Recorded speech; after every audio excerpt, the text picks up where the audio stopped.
Assalamu alaikum viewers. How are you? Viewers, today my topic is conditional sentences type 3.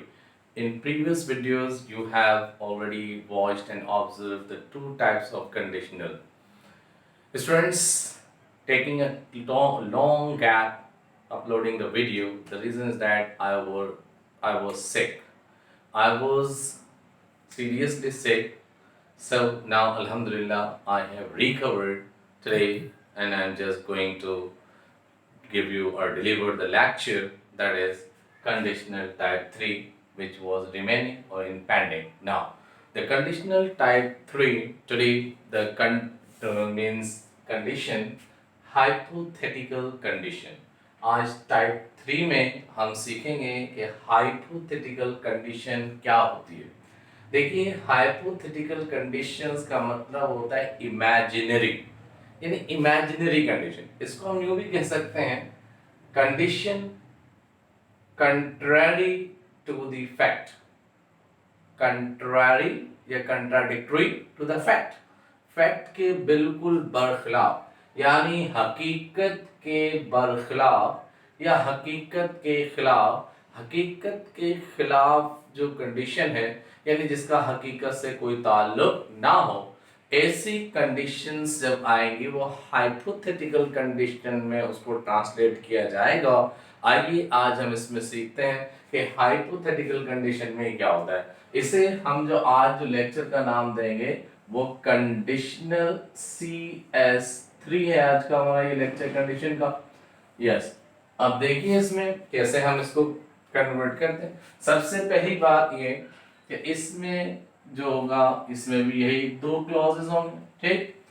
एक clause जो होगा subject plus verb, और ये जो होता है ना, ये आपका स्टेट में होता है। इसे हम लिख सकते हैं कि ये स्टेट में, STAT state means in which there is no action. कोई स्टेट की बात की, कोई पोजीशंस की बात की जाती है, किसी डेजिग्नेशन की बात की जाती है, उसका स्टेट होता है। अब देखिए ये वर्ब जो है यहाँ पर subject plus verb plus complement, फिर कॉमा, फिर plus subject plus word plus first form then object anything, ठीक है, कुछ भी हो सकता है। ये स्टेट में है और ये हमारा एक्शन में, ठीक है। अब देखिए इसमें स्टेट है, ये वुड में भी हो सकता है, वुड हैव में भी हो सकता है, ये दोनों पोजीशन में हो सकता है, वुड में भी और वुड हैव में भी। लेकिन फर्क देखिएगा दोनों में। अगर मैं अमीर होता तो ये घर खरीदता, इट मीन्स मैं अमीर नहीं हूं तो इसलिए मैंने नहीं खरीदा। मैं होता तो मैं खरीदता, ठीक है। ये अपने लिए बात की जा रही है, ठीक। मैं अमीर होता तो ये घर खरीदता, इट मीन्स ये हकीकत के बरखिलाफ है। हकीकत ये है कि मैं अमीर नहीं हूं, इसलिए कंट्राडिक्टरी टू फैक्ट हो गया, ठीक। नंबर 2, अगर मैं अमीर होता तो ये घर खरीद लेता या खरीद चुका होता। अब देखिए अगर मैं अमीर होता तो ये घर खरीद चुका होता। फर्क देखिएगा इसमें। इसमें आप किसी और को टेम्प्ट कर रहे हैं कि भाई तुम अमीर हो, तुम खरीद लो। अगर मैं होता ना अमीर तो मैं खरीद चुका होता। इट मीन्स के इसमें भी हकीकत नहीं है, यानी हकीकत में आप भी अमीर नहीं है, लेकिन आप किसी को टेम्प्ट कर रहे हैं, भाई तुम अमीर हो, चाहो तो ये कर लो, ये खरीद लो। तो इसलिए यहां पर जब टेम्प्ट की पोजीशन आएगी तो फिर हम would have plus third form लगाएंगे। Do you understand? Clear? Okay. Now अब हम इसको जब ट्रांसलेट करेंगे, फॉर्मूला हमारे पास मौजूद है, इफ लगाएंगे, इफ आई वर। अच्छा याद रखिएगा इसमें तमाम के साथ जो है स्टेट जो वर लगेगी, इसमें वर ही लगेगी। क्यों? क्योंकि वर अगर आप वॉज लगा दें, अगर हम वॉज लगा दें, इफ आई वॉज रिच, तो इसका मतलब मैं अमीर था। हम हकीकत की बात नहीं कर रहे, हम तो हकीकत के बरखिलाफ होने की बात कर रहे हैं। तो इफ आई वर रिच होगा इसमें, ठीक है। तो ये हो जाएगा if I were rich, RICH, if I were rich comma, फिर हम लगाएंगे आई, फिर लगाएंगे would WOULD, if I were rich I would purchase या बाय PURCHASE,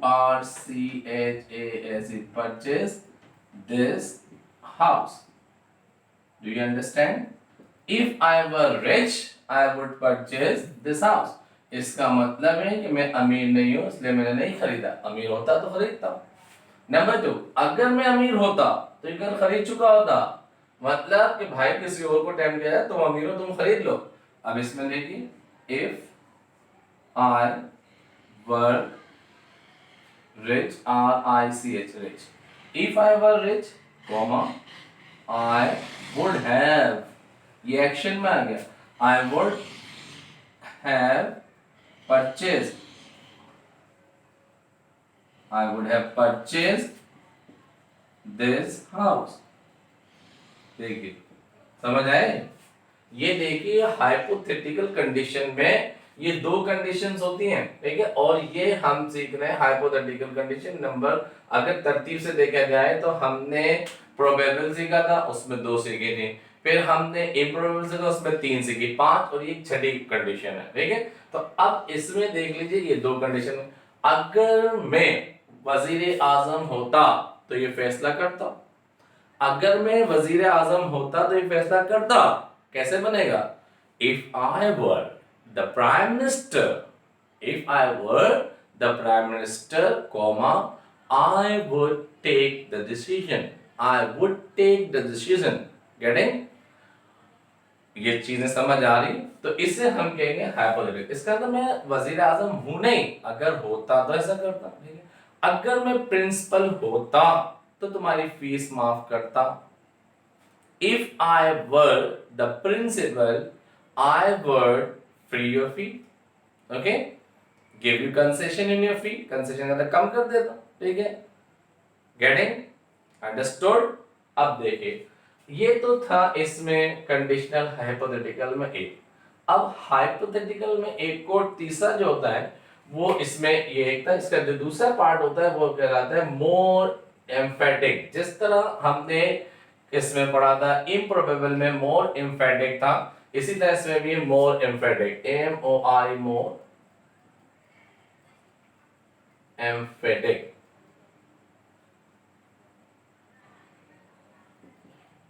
मोर एम्फेटिक। अब इसमें मोर एम्फेटिक में क्या होता है देख लीजिए, कुछ नहीं है, सिर्फ जिस तरह उसमें था ना इसी तरह इसमें तो थोड़ा सा चेंज है। वो चेंज क्या है कि इसमें सिर्फ ये होगा कि शुरू में हम वर्ड लगा देंगे, वर्ड के बाद सब्जेक्ट आ जाएगा, ठीक है, वर्ड के बाद हमारे पास सब्जेक्ट आ जाएगा, प्लस वही कॉम्प्लीमेंट आ जाएगा जो भी है, कॉम्प्लीमेंट प्लस अब वही सब्जेक्ट हमारा दूसरा, सब्जेक्ट प्लस अब ये word WOULD word plus verb की फर्स्ट फॉर्म प्लस कुछ भी ऑब्जेक्ट हो सकता है। ये इसका एक फॉर्मूला, सिर्फ वर्ब की जगह हमने क्या इफ की जगह इफ हटा देते हैं उसमें, ये हमारा क्या हो जाता है मोर एम्फेटिक पोजीशन हो जाती है इसकी। अब इसकी मोर एम्फेटिक पोजीशन कैसे हो सकती है? जैसे सपोज होता ना मैं अमीर, होता ना मैं अमीर तो ये घर खरीदता, होता ना मैं अमीर तो ये घर खरीद चुका होता, ये है। अब देखिए सिर्फ इसमें कहा जाएगा verb, verb RICH rich, were I rich comma I would purchase this house। यूं इसमें क्या हो जाता, होता ना मैं अमीर, ऐसा होता ना मैं वजीर आजम तो बच्चों बताता, होता ना मैं वजीर आजम तो करता ये महंगाई खत्म, इसका मतलब हूं नहीं, ठीक है। और अगर ये होता ना मैं अमीर तो खरीद चुका होता ये घर, अब इसमें भी हो जाएगा वर रिच। देखिए सिर्फ क्या करना है इसमें एम्फेटिक, मोर एम्फेटिक एम्फेसाइज किया है आपने, ठीक है, वर I rich RICH rich comma I would, what I rich I would have purchased PURCHASED purchased this house। Getting? समझ आ गई? अब देख लीजिए इसमें एक तो ये था हमारे पास जिसमें हमारे पास स्टेट हकीकत के बरखिलाफ, और उसमें मोर एम्फेटिक कर दिया, वो भी हकीकत के बरखिलाफ ही, क्वेश्चन नहीं है। तो ये दो टाइप हमारे पास हो गई, ये इसमें कंडीशनल हाइपोथेटिकल में। अब कंडीशनल हाइपोथेटिकल में एक और कंडीशन होती है, वो भी आपको बता देते हैं, और उसमें जो होता है उसमें सिर्फ एक क्लॉज होता है। वो कैसे, देखते हैं, रिमूव करते हैं।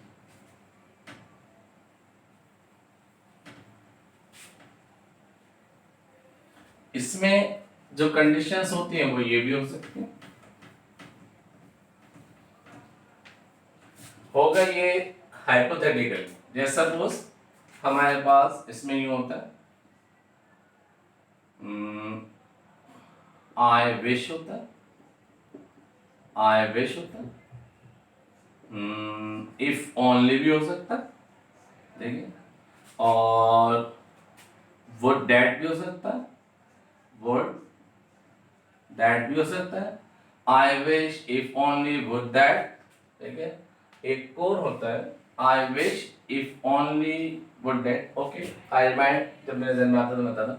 इसके बाद हमारे पास इसमें असल में इन सब के जो मीनिंग होते हैं ना, वो एक्चुअली होते क्या है, इनकी जो सेंस आती है, वो मीनिंग वो आती काश, इसकी सेंस होती काश, ठीक है। इनमें जो होगा वो एक क्लॉज होता है, ठीक है। अब देखते हैं वो कैसे। सपोज काश के मैं अमीर होता, मैं अमीर होता, काश के मैं अमीर होता, काश तुम खूबसूरत होते,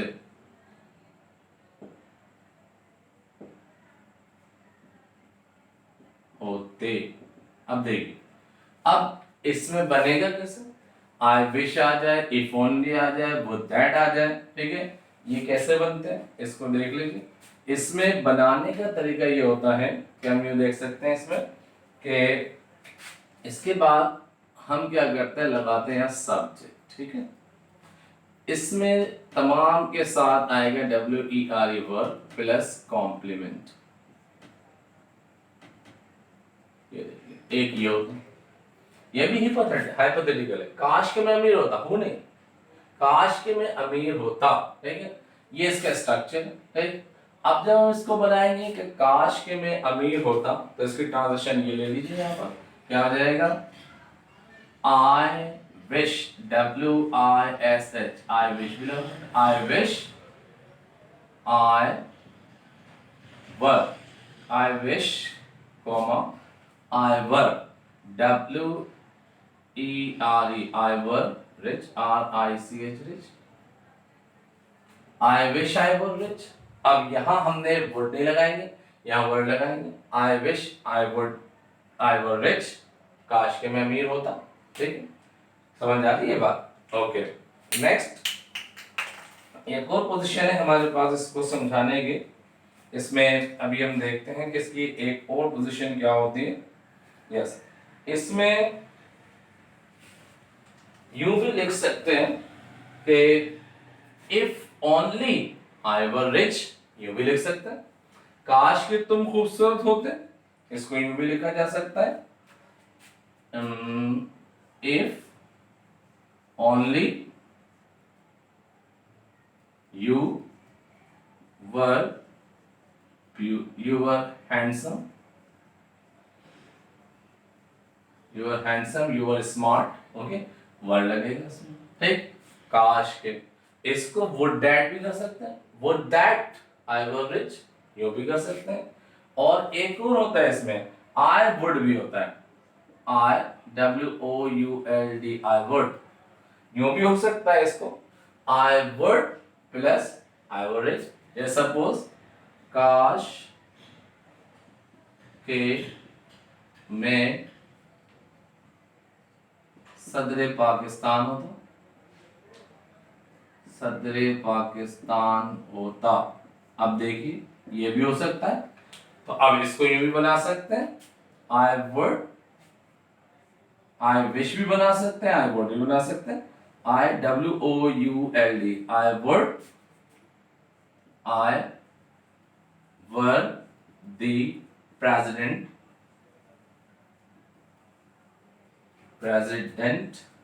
of पाकिस्तान।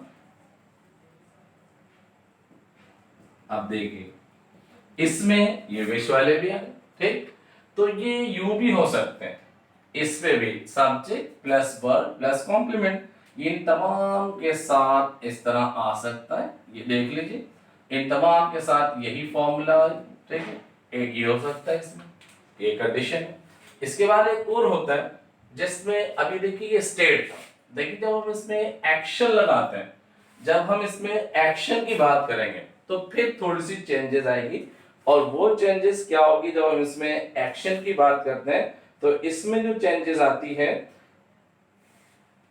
वो इस तरह आ सकती है कि हम इसे रिमूव करें, यहां पर सिर्फ और सिर्फ ये वुड डैट नहीं आएगा और आई वुड नहीं आएगा, सिर्फ आई विश और ओनली में आएगा एक सेंटेंस, उसमें भी काश की सेंस होगी। जैसे सपोज अगर हम यूं कहते काश के तुम मेरी मदद करते, या काश के वो मेरी मदद करता, काश तुम मेरी मदद करते। अब देखिए यूं भी बनाते हैं, काश तुम मेरी मदद करते, अब देखिए एक्शन है ना, तो अब इसमें क्या कहना है, आई विश, ठीक है, यू वुड, अब यहां वर्ड लगाएंगे, ठीक है, I wish you would HELP, help me, I wish you would help me, you बन जाएगा, काश के तुम मेरी मदद करते, तुमने मेरी मदद की नहीं, यूं भी बन सकता है, ठीक है।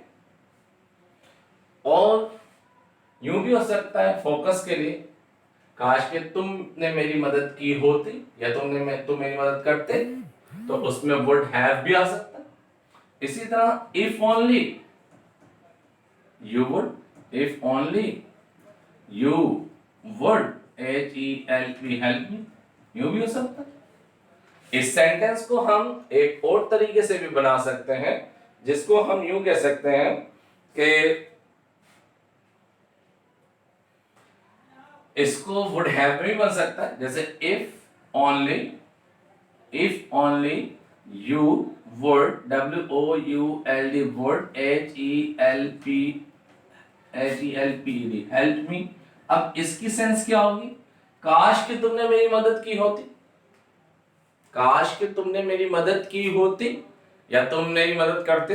अब देखिए कुड भी आ सकता है इसमें, काश कि तुम मेरी मदद कर सकते, कुड भी आता है, वुड भी आता है, एक पोजीशन ही होती है इसमें, आई विश और सिर्फ ओनली, यहां वुड इस्तेमाल नहीं होता। अब देख लीजिए इसके लिहाज से कंडीशनल हाइपोथेटिकल में अब हम ये पढ़ चुके हैं, तीन तरह के ये बनते हैं, दो तरह के हमारे प्रोबेबल कंडीशन थे और इम्प्रोबेबल तीन तरह के थे। आज का लेक्चर मैं यहाँ पर कंप्लीट करता हूँ, उम्मीद है समझ में आया होगा कि कंडीशनल होते क्या है। आज अपनी क्लास में मैंने यहाँ तक कंडीशनल की जो 7 टाइप्स थी वो मैंने पढ़ा दिया। अगर इसको देखा जाए तो ये 8 हो गई हैं, लेकिन ये इसी में ये बिग 3 बड़ी टाइप थी। सबसे पहली प्रोबेबल, दूसरी इम्प्रोबेबल और तीसरी जो थी ये हाइपोथेटिकल। हाइपोथेटिकल में हमने 3 पढ़ी हैं, इफ ओनली का पढ़ा है और आई वर वाले पढ़े हैं, और यानी आई विश है, वुड डैड है, दैट है, ये वाले भी पढ़े हैं, ठीक है। मोर एम्फेटिक भी पढ़ लिए हमने, और आज ये वाले भी हो गए हमारे, ये कंप्लीट हो गए। और उम्मीद है कि मेरा लेक्चर आपको समझ आया होगा। Please like and comment me and subscribe my channel and please convey to others. शाद रहिए, आबाद रहिए, keep watching and waited for MCAT or ECAT English lectures very soon. Inshallah it will be uploaded. Fi aman Allah.